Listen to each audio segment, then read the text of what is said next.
the UK, Britain, and England. I thought they were all the same thing. Apparently, I'm sadly mistaken. This video is called The Difference Between the UK, Great Britain, and England Explained. Let's figure it out together. Welcome to The United Kingdom and a Whole Lot More, explained by me, CGP Grey. The United Kingdom, England, Great Britain, are these three the same place? Are they different places? Do British people secretly laugh at those who use the terms incorrectly? Who knows the answers to these questions? I do, and I'm going to tell you right now. For the lost, this is the world, this is the European continent, and this is the place we have to untangle. The area shown in purple is the United I thought the European continent was way bigger than that. Kingdom. Part of the confusion is that the United Kingdom is not a single country, but instead is a country of countries. It contains inside of it 4 co-equal and sovereign nations. The first of these is England, shown here in red. England is often confused with the United Kingdom as a whole because it's the largest and most populous of the nations and contains the de facto capital city, London. To the north is Scotland, shown in blue, and to the west is Wales, shown in white. And, often forgotten even by those who live in the United Kingdom, is Northern Ireland, shown in orange. Each country has a local term for the population. While you can call them all British, it's not recommended as the 4 countries. Okay. You can call them all British, but you can call them all these different things as well. Generally don't like each other. The Northern Irish, Scottish, and Welsh regard the English as Wait, slave did he driving just say they don't like each other? British, it's not recommended as the 4 countries generally don't like each other. Damn, why you guys all hate each other? Drop that in the comments below. Northern Irish, Scottish, and Welsh regard the English as slave-driving colonial masters, no matter that all 3 have their own devolved parliaments and are allowed to vote on English laws, despite the reverse not being true, and the English generally regard the rest as rural yokels who spend too much time with their sheep. However, as the 4 constituent countries don't have their own passports, they are all British citizens, like it or not. They are British citizens of the United Kingdom, whose full name, by the way, is the United Kingdom of Great Britain and Northern Ireland. So where's Great Britain hiding? Right here. The area covered in black is Great Britain. Unlike England, Scotland, Wales, and Northern Ireland, Great Britain is a geographical rather than a political term. Great Britain is the largest island among the British Isles. Within the United Kingdom, the term Great Britain is often used to refer to England, Scotland, and Wales alone, with the intentional exclusion of Northern Ireland. This is mostly, but not completely true, as all 3 constituent countries have islands that are not part of Great Britain, such as the Isle of Wight, part of England, the Welsh Isle of Anglesey, the Scottish Hebrides, the Shetland Islands, the Auckland Islands, and the islands of the Clyde. The second biggest island in the British Isles is Ireland. It's worth noting at this point that Ireland is not a country, like Great Britain is a geographical, not political term. Wait, Ireland is not a country? I never do that. The island of Ireland contains on it 2 countries, Northern Ireland, which we have already Yo, Ireland is an island? Since when, bro? What?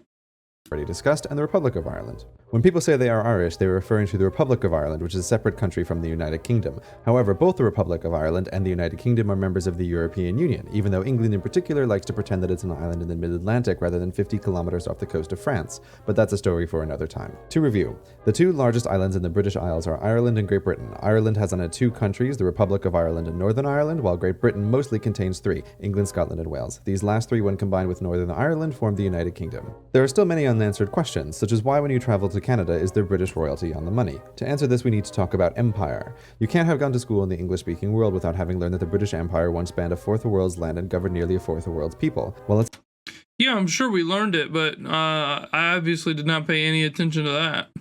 It's easy to remember the parts of the British Empire that broke away violently. We often forget how many nations gained independence through diplomacy, not bloodshed. These want-to-be nations struck a deal with the Empire, where they continue to recognize the monarchy as the head of state in exchange for a local autonomous parliament. To understand how they are connected, we need to talk about the crown. Not the physical crown that sits behind glass in the Tower of London and earns millions of tourist pounds for the UK, but the crown is a complicated legal entity best thought of as a one-man corporation. Who created this corporation? God did.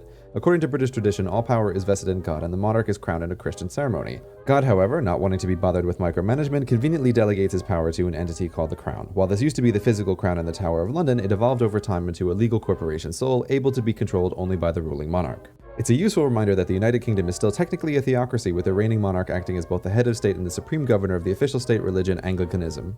Such are the oddities that arise when dealing with a 1,000-year-old monarchy.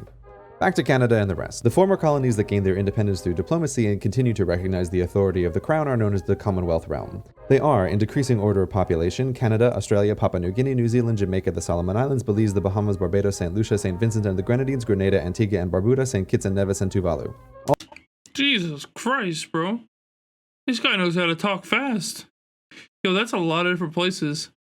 Also, I'm gonna sound real dumb here, but I didn't know Jamaica was right there. I thought Jamaica was like over here by where England and the UK are. I did not know Jamaica was to our south. God, I'm so stupid. I maybe should have paid a little bit of attention in school, you know? All are independent. Yo, Australia's all the way down there too? New Zealand's all the way over there? I guess if you connect it, it's like right kind of next to us, huh? Yo, this is wild.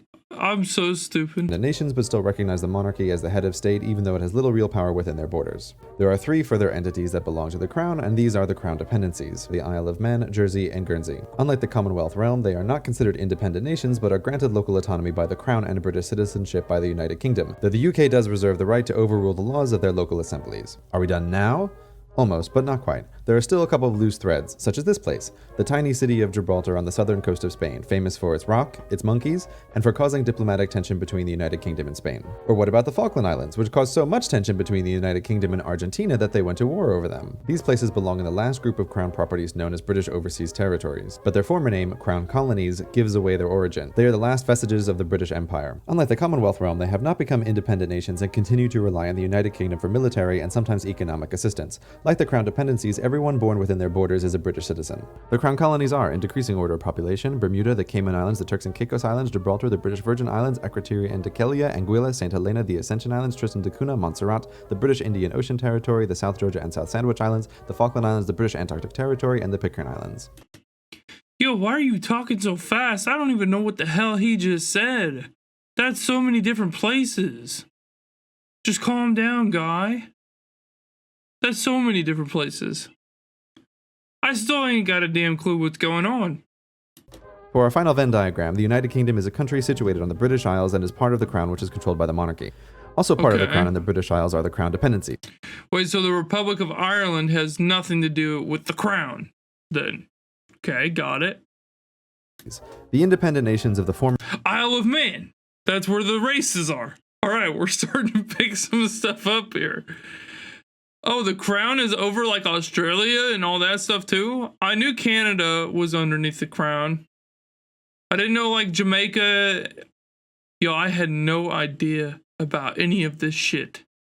Former empire that still recognize the crown are the Commonwealth realm, and the non-independent remnants of the former empire are... They sure do control a lot of stuff, huh? Oh my god.